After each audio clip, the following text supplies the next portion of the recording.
Hello everyone! Summer na talaga, ang tindi ng init kahit nadiligan mo na yung halaman. Medyo talagang hindi kayanin. Ito na lang yung natitira sa bok choy ko kasi yung ikalawang harvest namin, binunot ko na siya. Kasi talagang sobrang init. Kahit diligan, hindi pa rin siya makasurvive. Ganito yung nangyayari. Oh. Talagang natutuyo yung dahon.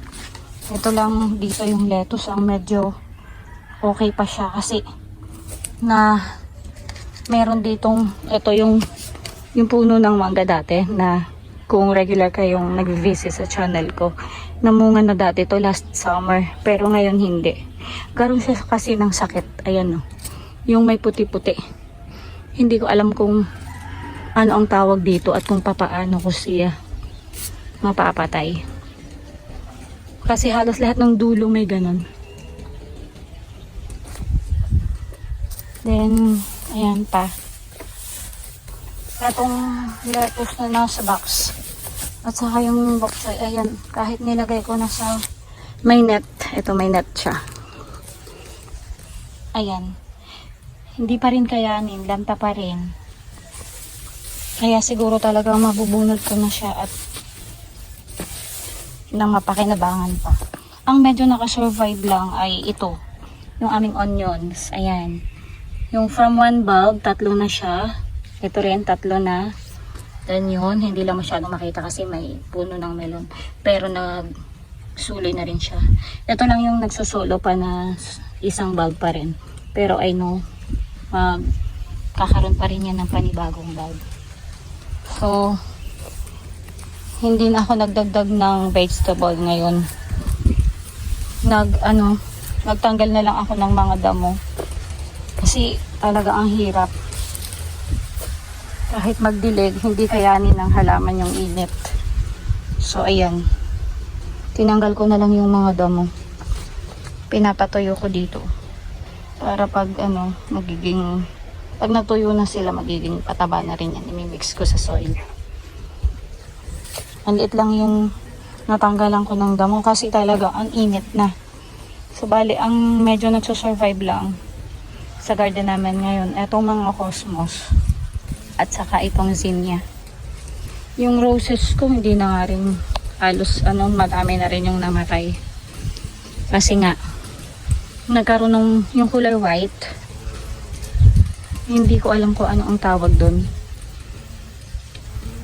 Kaya konti na lang yung nabuhay. So ngayon, ito na lang mga cosmos. Yan. Ayan, natutuwa pa rin naman yung mga bees. Kanina may mga butterflies din na narito pa rin. So ayan. Yung iba, bagong lumalaki na naman yung mga cosmos. And yung iba naman, ayan. Kada punta ko dito, tinatanggal ko yung mga namamatay na cosmos. Dati, kapag rainy days, yan, halos tinatanggal ko yan. Pero, kapag summer, hinahayaan ko lang sila na mabuhay. Kumbaga, survival to the fittest na lang ang laban. Kung alin yung mabuhay na halaman, before mag-rainy days uli. So, 2 lang naman ang season dito sa amin. Sunny and rainy days. So, ngayon ay sunny. Ngayon ay tag-init, summer. So, ayan no. Katulad nitong lansones. Kalamansi. Nadilig ko na yan. Pero, ayan pa rin yung dahon. Then, yung tabi niyang isa, ito. Yan, namatay na. Then, ito. Yung katabi na lemon. Sana makayanan niya kasi may 1, 2. Akala ko 3 to ang bunga nito eh. So alam ko 3. Yan, may 3 siyang bunga. Kaya sana ay umabot siya hanggang rainy days para naman maging okay yung bunga niya. Then, ito yung aming yan, coconut. Yung aming mababang coconut. Ayan. Hindi ko alam kung ito ay pwede na. Parang kada punta ko dito natetempa ako na itry siya, pero niisip ko baka naman masayang lang yung pagbubukas. Aapat-apat na nga yung first na kanyang bunga. Pero maraming kasunod. Ayan, may bago na uling flower dito. So, ito, napakarami ng naging maayos na bunga. 2, 4, 6, 8, 9, 3, 5. No nga, 9. 9 siya. Then, eto, nagkasakit. Yun, may white na naman. Dapat pala matanggal ko siya. Parang isa lang yung magtutuloy. Then, eto. Yan, eto. Hopefully, magdire-diretso na. At maging healthy itong niyog na to. Yan. Yan lang. Yung aking mga halaman ay talagang konti lang yung nakakasurvive. Sa panahong mainit. Ito, yung mga orchids at saka yung mga ilang roses. Ayan. Okay lang, pero hindi ganun kasigla yung pamumulaklak nila kasi nga hindi masyadong madidilig.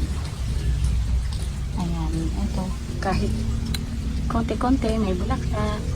Ayan, ito yung nireplant ko dun sa binili ko ng orchids. Then yan, nilagay ko na uli sa box yung mga orchids.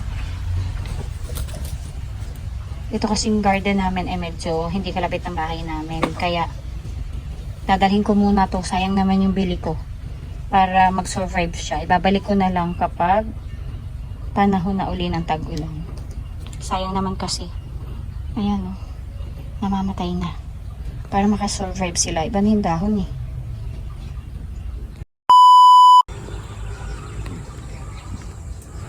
Maganda na ang mga bulaklak nitong aming cosmos dito sa labas ng aming garden. Ito. So yellow ito at saka orange.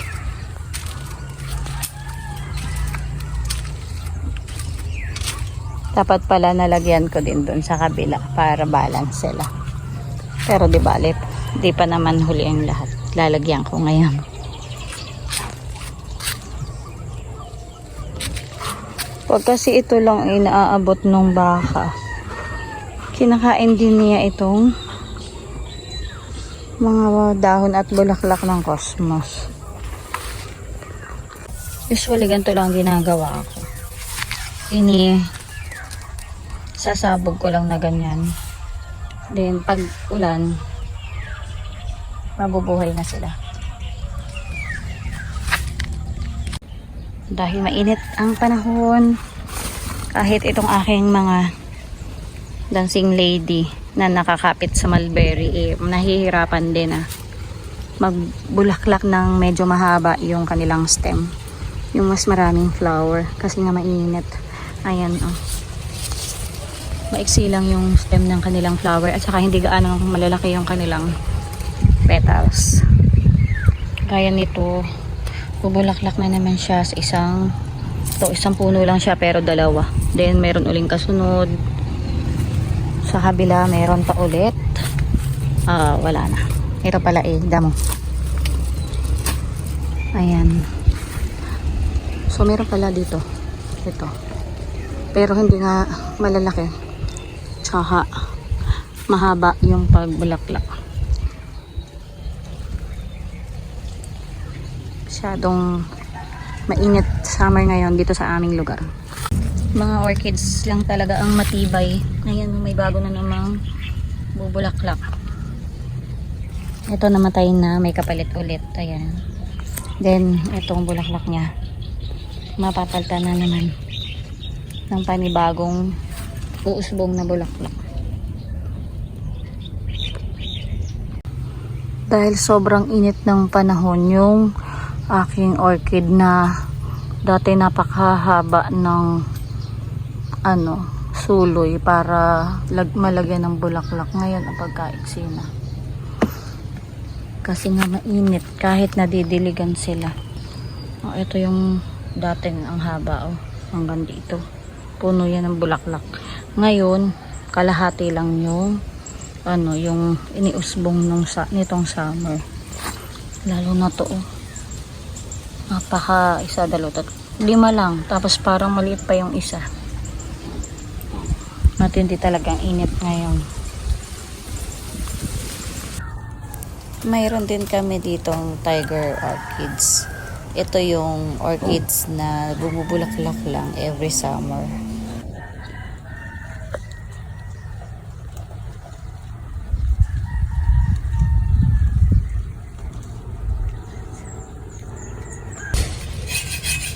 Dahil mainit ang panahon, ang mga halaman ay ang daming namatay.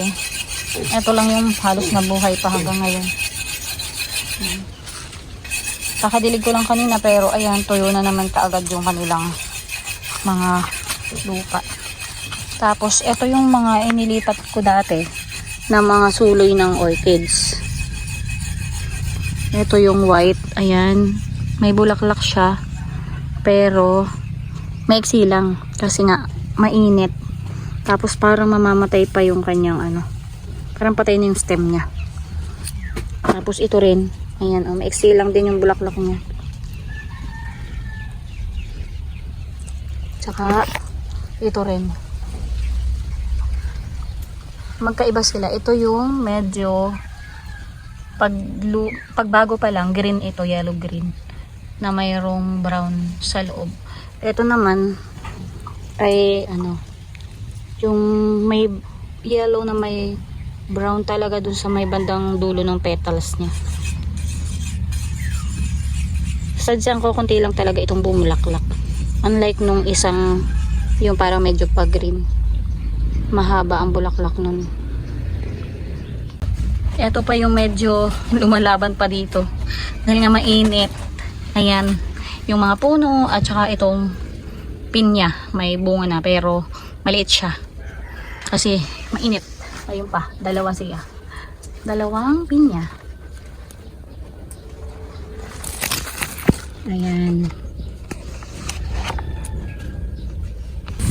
Lumalaki na yung aming bayabas. Tapos dito sa ibang sanga ay may mga lalaki pa rin. Tapos dito kakatanggal lang ng bulaklak hanggang dito sa dulo. Tapos parang dito meron din, pero parang hindi siya mabubuo. Dalawang puno yung bayabas namin dito, magkatabi lang, pero itong isa ay parang wala pa siyang bulaklak. Akala ko ito yung nakitaan ko ng bulaklak nung isang buwan. Wala pala. O baka namatay. Maliit pa naman itong punong ito.